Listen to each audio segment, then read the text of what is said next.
पुरस्कार वितरण सोहळ्याच्या प्रसंगी उपस्थित असलेले या जिल्ह्याचे लोकप्रिय खासदार श्री ओमप्रकाश राजे निंबाळकर, आमदार श्री कैलाश भांगे पाटील, आमदार श्री प्रवीण स्वामी, जिल्ह्याचे जिल्हाधिकारी श्री कीर्तिकुमार दुर्गेकर, मुख्य कार्यकारी अधिकारी श्री मेघनाथ घोष, जिल्ह्याचे प्राथमिक शिक्षण अधिकारी अशोक पाटील,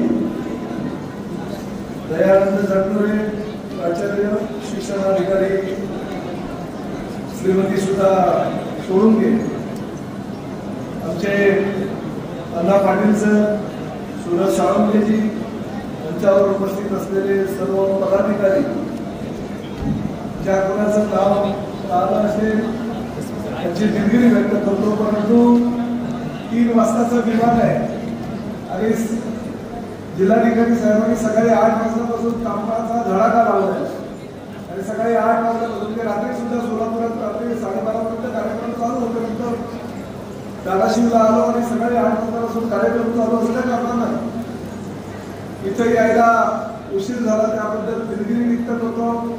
पालकमंत्री जरी असेल, राज्याचा मंत्री जरी असेल, तरी मंत्री असू द्या तर मुख्यमंत्री असू द्या, त्याच्या आयुष्यामध्ये त्याचं आई वडिलांनंतर सर्वोच्च स्थान मुलाचं असतं ते त्याच्या शिक्षकांचं असतं. त्यामुळे गुरूंना आदर्श म्हणून आम्ही आमचं पाठ्यक्रमानं करत असतो आणि माझी तर आई सुद्धा शिक्षिका होती. त्यामुळे एका शिक्षकाचं एका शिक्षकाचं जीवन काय असतं हे फार जवळून मी पाहिलेलं आहे. आज जरी राज्याचा कार्यकारी मंत्री असेल तरी सुद्धा आज सकाळपासून जेवढे काही कार्यक्रम झाले, मला असं वाटतं की हा कार्यक्रम झेंडावंदनाचा कार्यक्रम सोडून सर्वात सर्वोच्च आहे असं माझ्या कार्यक्रमाच्या प्रत्येकीवर आज दिसतंय. कारण एवढे सर्व विद्यार्थी घडवणारे तुम्ही या ठिकाणी गुरुजन आलेला आहात. मी सर्वप्रथम आदरणीय शिक्षक अधिकारीवृंद, पालक, विद्यार्थी आणि सर्वांचं पत्रकार बंधूंचं मनापासून आभार व्यक्त करतो की मला या पुरस्कार वितरण सोहळ्याला आपण आमंत्रित केलं. आज जिल्हा परिषद शिक्षण विभागाच्या माध्यमातून वेगवेगळ्या प्रकारच्या 24 पुरस्कार वितरणाचा कार्यक्रम होत आहे आणि त्यांना पुरस्कार मिळाले, मोठमोठे पुरस्कार आहे. राज्य शासनाच्या माध्यमातून भरघोस रक्कम सुद्धा दिलेली आहे. मला सकाळी जेव्हा महाराष्ट्र दिनाचा कार्यक्रम होता तेव्हा मी 2 शाळांना पुरस्कार दिले आणि त्या जनरेटर आहे का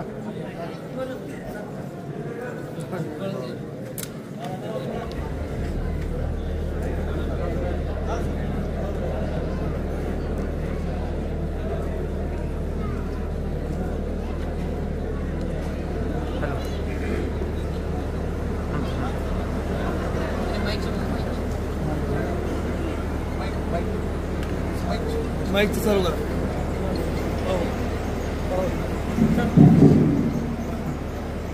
लवकर आली तसं पालकमंत्र्यांकडे पॉवर चांगली असते बरं का. तुम्ही पाहिजे तर ओमराजेंना आणि कैलास पाटलांना स्वामीजींना विचारा, आज चांगली पॉवर वापरली.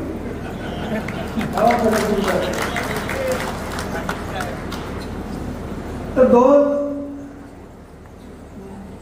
शाळांमधल्या विद्यार्थ्यांचा आणि शिक्षकांचा मी गौरव केला आणि मला कुठेतरी वृत्तपत्रांच्या माध्यमातून बातमी वाचली होती की 362 दिवस शाळा चालू असतात आणि आश्चर्य वाटलं. अरे आमच्या शाळेचे जीवन आठवलं आम्ही फक्त त्यावेळेस शनिवार हाफ डे असायचं आणि रविवार पूर्ण दिवस. सुट्टी कुठली आली ती खुश व्हायची. हे आम्ही सुट्ट्या कसा जास्त येतील तसं आता शासकीय कर्मचारी सुद्धा सुट्ट्या कशा येतात त्याची वाट बघत असतात तसं आम्ही विद्यार्थी म्हणून पण वाट बघायचो. पण ते विद्यार्थी बघा 362 दिवस शाळेमध्ये न चुकता जातात आणि न चुकता आपले शिक्षण घेतात. हे अभिमानाची गोष्ट आहे. हे सगळे जे चांगलं गुण काही आहे ते धाराशिव जिल्ह्यामध्ये फार मोठ्या प्रमाणात दिसतं बरं.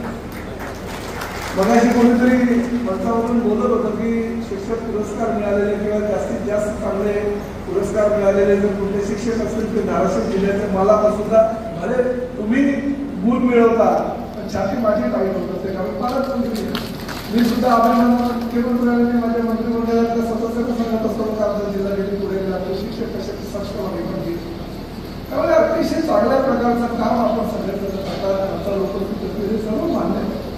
आमच्या अण्णा पाटलांचे तर 15,000 विद्यार्थी, 15,000 विद्यार्थी म्हणजे एवढ्या विद्यार्थ्यांना घेऊन आणि त्यापैकी त्यांच्या शिक्षणाला घेऊन एक चांगला आदर्श असा या सगळ्या मंडळींनी या जिल्ह्याला घालून दिलेलं आहे. मी जास्त वेळ आपला काही घेणार नाही, परंतु एक गोष्ट मात्र मला अभिमानाने सांगायची वाटते की भविष्यामध्ये या जिल्ह्यामध्ये अजूनही चांगल्या शैक्षणिक संस्था घडवा आणि त्या शैक्षणिक संस्था घडवत असताना चांगलं शिक्षण आपल्या विद्यार्थ्यांना कसं देता येईल आणि त्या शिक्षण देत असताना फक्त इंग्रजीच्या मागे ओढ घेतलेले विद्यार्थी बघण्यापेक्षा मराठीमध्ये आपलं प्राबल्य गाजवणारे विद्यार्थी कसे घडतील त्यासाठी प्राधान्य दिलं पाहिजे. एक गोष्ट आज आपल्या ह्या कार्यक्रमामध्ये मी अभिनंदन करतो. आज कलेक्टर साहेब या ठिकाणी मी त्यांना कालच सांगितलं की माझ्या धाराशिव जिल्ह्याचे विद्यार्थी राष्ट्रीय स्तरावर नाही आंतरराष्ट्रीय स्तरावर चमकले पाहिजे आणि ते चमकण्यासाठी एक निर्णय मी आज घेतला की आपल्या जिल्ह्यातले 10 विद्यार्थी आणि 10 विद्यार्थिनी या मला अमेरिकेला पाठवायचे.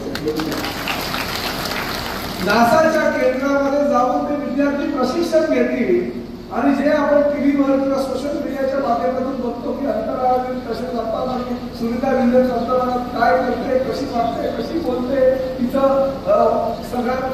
सकाळपासून म्हणजे उठण्यापासून ते झोपण्यापर्यंतचा कार्यक्रम कसा असतो, कसे ते जेवतात, कसे हवेमध्ये उडत असतात अंतराळामध्ये, हे प्रत्यक्ष पाहणारे विद्यार्थी म्हणजे धाराशिवचे असणार आहे आणि त्याच्या 3 ते 4 महिन्यामध्ये त्या विद्यार्थ्यांना ठेवले जातात.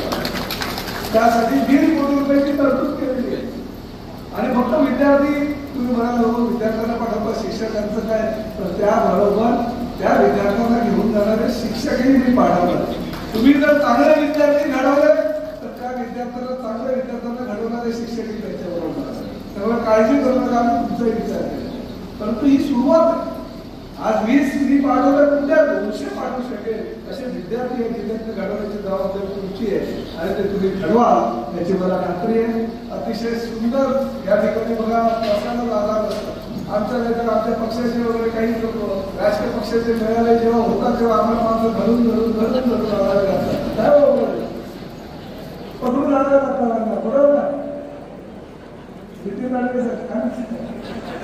इकडे आपसून सगळे बिचारे शिक्षक शिक्षिका आणि आपल्या ज्यांना पुरस्कार मिळाले त्यांचे सगळे घरातली मंडळी या ठिकाणी आलेली आहेत. मी सगळ्यांना शुभेच्छा देतो, महाराष्ट्र दिनाच्या शुभेच्छा देतो. हा महाराष्ट्र जगत असताना 105 स्वतंत्र आपल्या प्राण्याची आहुती दिली, बलिदान केलं हे तुम्ही विसरू नका आणि जास्तीत जास्त मराठी विद्यार्थी, मराठी बोलणारे विद्यार्थी, अंतराळापर्यंत मराठी देणारा विद्यार्थी या धाराशिव जिल्ह्यातून घडो अशी आई जगदंबेच्या प्रार्थना करतो.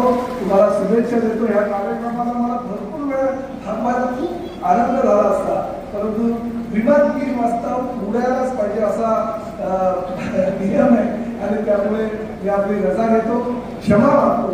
धन्यवाद. जय हिंद, जय महाराष्ट्र.